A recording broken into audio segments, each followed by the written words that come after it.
नमस्कार, मैं हूं आपका दोस्त गौतम कश्यप और आप सबका स्वागत करता हूं आपके अपने चैनल एंड हमारे चैनल गपशप विद माथुर एंड कश्यप में।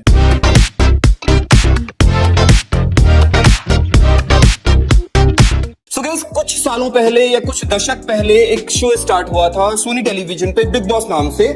और वो जो शो था हम में से बहुत सारे लोगों को पता है कि वो शो कैसा है, किस तरीके का रियलिटी शो है जहां पे हाउस अरेस्ट किया जाता है लोगों को और उनके जो रूप रंग है वो निकाले जाते हैं दुनिया के सामने।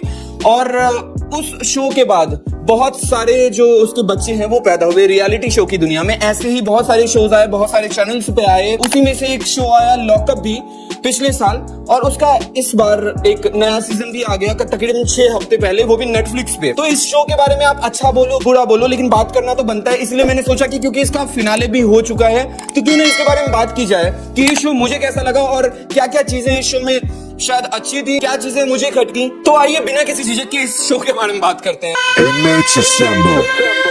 It's time to wake up. Obviously Ekta Kapoor ने बनाया है तो मैंने इससे पहले वाला सीजन मैंने फॉलो नहीं किया था, बट मैंने ये वाला सीजन इसलिए फॉलो किया था क्योंकि जब मैंने फर्स्ट डे इसका प्रीमियर एपिसोड देखा था उस एपिसोड में सुनीता आहूजा को इंट्रोड्यूस करवाया गया था। वो हाउस अरेस्ट होने वाली थी, राम कपूर आने वाले थे जो कि करण जौहर के छोटे भाई लगते हैं। तो ये सब लोग जो कुछ बड़े नाम रहे हैं इंटरनेट की दुनिया में, टीवी की दुनिया में या फिल्मी दुनिया में, वो लोग आए थे। कुछ और टीवी स्टार आए थे जैसे हर्षद चोपड़ा, शिवांगी जोशी, शिल्पा शिंदे और कुछ ऐसे लोग भी आए थे जो रोडीज या स्प्लिट विला कर चुके हैं जिनको मैं नहीं जानता था। वो मेरे लिए इस शो में नए थे।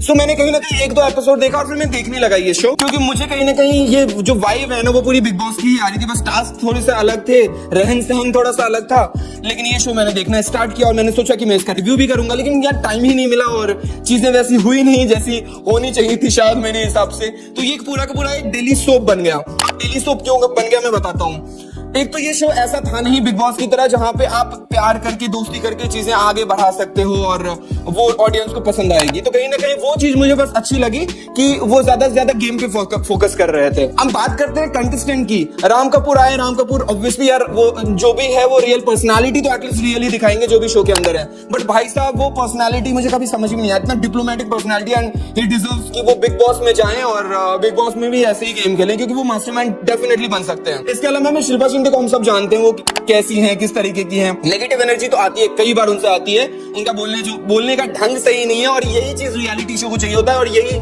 चीज एकता कपूर के शो को भी चाहिए होता है डेली सोप में, और ये एक तरीके से इन्होंने डेली सोप ही बनाया है। और इसके अलावा हर्षद चोपड़ा, शिवांगी जोशी, ये लोगों की तो केमिस्ट्री मतलब क्या ही बोलूं यार। इन लोगों की केमिस्ट्री के तो चर्चे पूरे इंटरनेट पे हुए हैं कि इन लोगों की दोस्ती आखिर है क्या, ये रिश्ता क्या कहलाता है। एक्चुअली ये रिश्ता क्या कहलाता है, ये लोग इस तरीके से निब्बा निब्बी वाली दोस्ती निभा रहे थे। एक दूसरे को क्लिप दे रहा है, एक दूसरे को अपना रुमाल दे रहा है निकलने से पहले, मतलब, और ये बोल रहे हैं कि ये दोस्त हैं। मतलब हमको ही नहीं होते इस चीज पे सवाल उठाने वाले, लेकिन एटलीस्ट ये तो मत बोलो यार, मतलब ऐसी दोस्ती तो हमने कभी देखी ही नहीं है। मतलब अजीब सी दोस्ती, बहुत वियर्ड और बहुत क्रिंज सी दोस्ती दिखी। लेकिन एटलीस्ट जब आप एक शो में आए हो तो एटलीस्ट अपने लिए तो खेलो यार।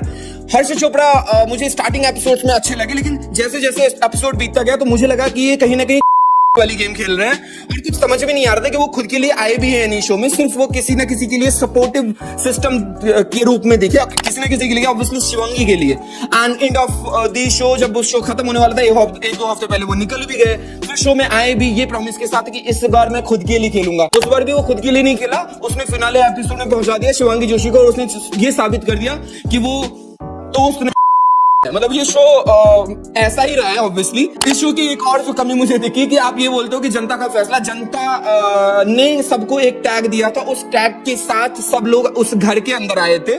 तो मुझे लगता है कि कहीं ना कहीं जनता को ही ये फैसला करना चाहिए था कि कौन जीते कौन हारे, और जनता की वोटिंग होनी चाहिए थी इस शो के अंदर, जो कि नहीं हुई है। इस शो के अंदर उन्हीं शो के अंदर जो कंटेस्टेंट है उनके वोटिंग के थ्रू उन्हें एलिमिनेट भी किया गया, उन्हीं की वोटिंग के थ्रू उन्हें जिताया भी गया है ये शो।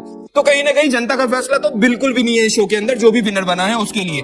श्रेया कालरा विनर बनी है, मुझे पर्सनली वो अच्छी लगी शो के अंदर क्योंकि आप एक रियलिटी शो में पता क्या होता है, आप अच्छा करो बुरा करो लेकिन आप दिखने चाहिए। और जैसा कि प्रिंस नरूला ने जूरी में जब वो आए थे तो उन्होंने एक चीज बोली थी, जब श्रेया कालरा पे सब ये सवाल उठा रहे थे कि आप बहुत निगेटिव दिखी हैं, आप बहुत बिचिंग करती हुई दिखी हैं, इसके अलावा आप कभी नहीं दिखी हैं, आप हमेशा झगड़ती हुई दिखी हैं, तो प्रिंस नरूला ने एक चीज बोली थी कि आप विलन हो लेकिन यहाँ पे हीरो कोई भी नहीं है। तो फिर बनता है यार। मतलब जब आप सिर्फ विलन ही हो तो उसमें से एक ऐसे विलन को चुनना था जो दिखा भी है, जिसने हंगामा भी किया है, जिसकी बात सुनी भी गई है और कहीं ना कहीं वो वायरल भी हुई है।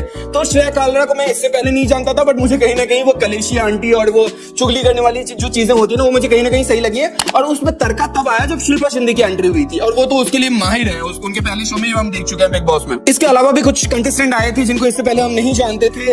एग्जाम्पल के लिए योगेश रावत हैं, आकांक्षा चौधरी हैं, बट ये लोग ऐसे कंटेस्टेंट हैं जिनकी मैंने अगर इंटरनेट पे बात करूं तो बहुत ही अच्छी खासी फैन फॉलोइंग है और इनके लिए जनता क्रेजी थी। मतलब फर्स्ट डे से लोग ये बोल रहे थे कि हमने नेटफ्लिक्स का रिचार्ज सिर्फ इसलिए करवाया कि हम योगेश और आकांक्षा को देख पाए। इवन मैं अगर कोई पोस्ट भी देखता था ना नेटफ्लिक्स का या लॉकअप का, तो उस पोस्ट के नीचे सबसे ज्यादा यही कमेंट्स होते थे कि योगेश रावत और आकांक्षा चौधरी का ज्यादा स्क्रीन टाइम होना चाहिए, जैसे कि कोई फिल्म हो या कोई सीरियल हो, टीवी सीरियल। वैसे तो एक टीवी सीरियल ही था ये। सब कुछ ऐसा लग रहा था कि बहुत ही प्लान्ड, मतलब लिटरली वो कोई कुछ कहानी बता रहा है तो बैकग्राउंड से वो दर्दनाक म्यूजिक या कोई कुछ फनी कर रहा है तो बैकग्राउंड से वो, मतलब वो एक रियलिटी शो वाली फीलिंग नहीं आ रही थी ऑब्वियसली। और इतने सारे रियलिटी शो आ गए ना बिग बॉस के बाद, उनके छोटे छोटे बच्चे, और बिग बॉस भी ऑब्वियसली कहाँ का एडेप्टेशन है हम सबको पता है, तो उसके जो छोटे छोटे बच्चे हैं वो हर चैनल पे कुछ ना कुछ नाम से वो आ रहे हैं। इस बार नेटफ्लिक्स पे आया था तो मैंने सोचा था कि हो सकता है कि कुछ एक्स्ट्रा हो, कुछ ऐसा हो कि भाई ऐसा तो पहले कभी देखा नहीं, बट ऐसा कुछ भी नहीं था। ऑब्वियसली बहुत सारी कमियां थी इस शो के अंदर, बट फिर भी मैंने देखा।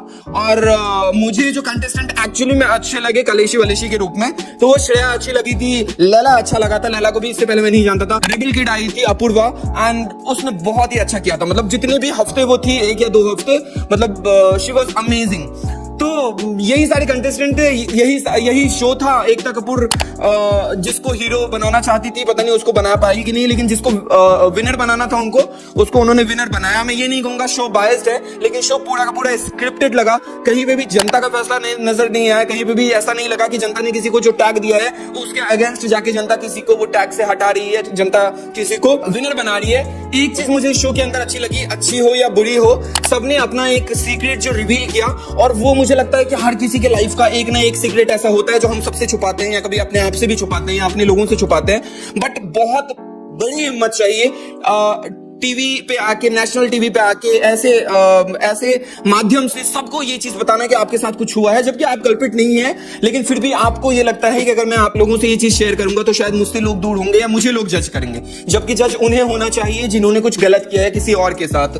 तो वो एक पॉइंट मुझे इस शो का अच्छा लगा। बाकी शो ओवरऑल तो भाई देखो, गेम वगैरह के पर्सपेक्टिव से अच्छा था। जो गेम्स इन्होंने डिजाइन किए थे, जिस तरीके से इन्होंने पूरा का पूरा शो डिजाइन किया था, वो ठीक ठाक था। बट वही है कि अगर ये स्क्रिप्टेड नहीं लगता, अगर ये जनता का फैसला पे दिखाते और ये कहीं ना कहीं वोटिंग के माध्यम से ये शो चलाते तो शायद ज्यादा अच्छा लगता। और आई होप इन फ्यूचर ये करें भी। बट क्या फर्क पड़ता है, क्योंकि शो की टीआरपी अच्छी आई है और शो देखा भी गया है, चाहे आप उसको बुरा बोलो चाहे क्रिंज बोलो, लेकिन शो देखा गया है और मैंने भी देखा ही है ऑब्वियसली। अगर आप में से किसी ने ये शो फॉलो किया है तो प्लीज यार बताओ कि आपको ये शो कैसा लगा, क्योंकि मुझे तो बहुत सारे ऐसे सिचुएशन थे जहां पे शो बहुत क्रिंज लगा। कुछ लोगों ने फालतू में अपने रिश्ते का मजाक बना लिया, जैसे कि आकांक्षा चमोला फालतू में अपनी चीजें बहुत ज्यादा खराब कर ली, जो मुझे लगा। इसके अलावा शिवांगी जोशी और हर्षद का भी मुझे बहुत क्रिंज लगा। तो ये सारा कुछ मुझे थोड़ा सा अटपटा लगा। इसके अलावा अगर आपको कुछ अच्छा लगा या आपको कुछ बुरा लगा तो प्लीज आप कमेंट बॉक्स में जरूर बताएं, क्योंकि शो तो अब खत्म हो चुका है, लेकिन फिर भी हमने सोचा कि एक छोटा सा वीडियो तो बनता है आप लोगों के राय के लिए और मेरे राय के लिए कि मुझे ये शो कैसी लगी। तो अगर आप चैनल पे नए हैं तो प्लीज चैनल को सब्सक्राइब करें, और अगर आप पुराने हैं तो प्लीज वीडियो को लाइक करें, शेयर करें अपने दोस्तों के साथ, और हमें ढेर सारा प्यार देके हमें अपना आशीर्वाद दीजिए। और सबसे जरूरी काम, आप खुद का ख्याल रखें और खुश रहें। जय श्री राम।